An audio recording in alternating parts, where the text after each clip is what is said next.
Hey folks, this is Ben Gilbert here with Engadget, and this is Nintendo's Wii U. The Wii U is finally here, officially ushering in the next console generation long before Microsoft or Sony even announced their next systems. For a base price of $300, consumers can control everyone's favorite superhero plumber in high definition, a first for Nintendo and its stable of mega properties. Of course, it wouldn't be modern Nintendo hardware without a bizarre twist.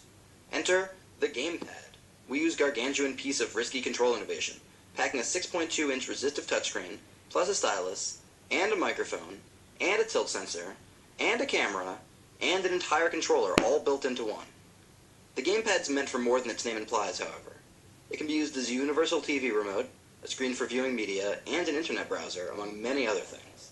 It's the gamepad and its myriad non-gaming uses that the Japanese company is hoping will sustain its market dominance. But is HD Mario and a quirky controller enough to keep the masses interested?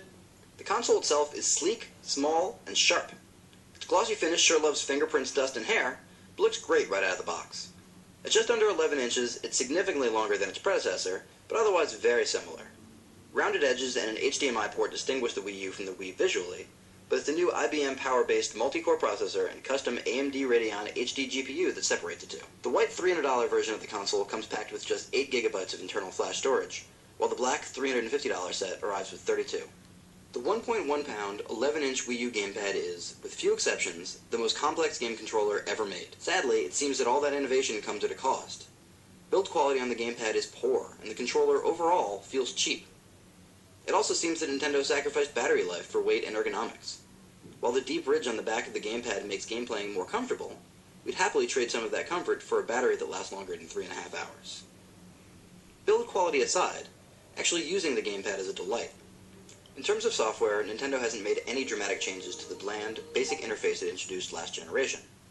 Movable tiles represent various games and apps, while the console's Wara Wara Plaza is filled with friends' Miis and a new variety of online functionality.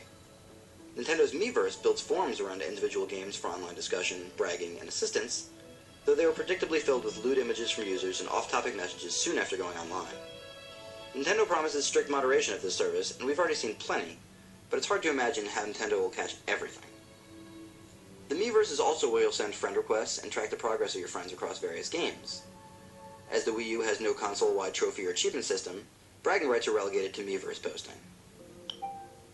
The console's digital storefront, the eShop, is thankfully much improved over its 3DS iteration. Finding content is easy and quick, as is making purchases. Bizarrely, like Sony's PlayStation 3, the Wii U parses file downloads from installs, and nothing can be done while a game installs. Here's hoping Nintendo streamlines the process in future UI updates. The Nintendo Network provides the backbone for Miiverse, and also parses out your friends list for in-game browsing. Unfortunately, actually managing that friends list can be a mess. Friends can be registered through the list, though a request won't show up on your friend's console unless you send a separate friend request through Miiverse. An internet browser is also included, which works fine, but nowhere near as well as a dedicated tablet or laptop browser does.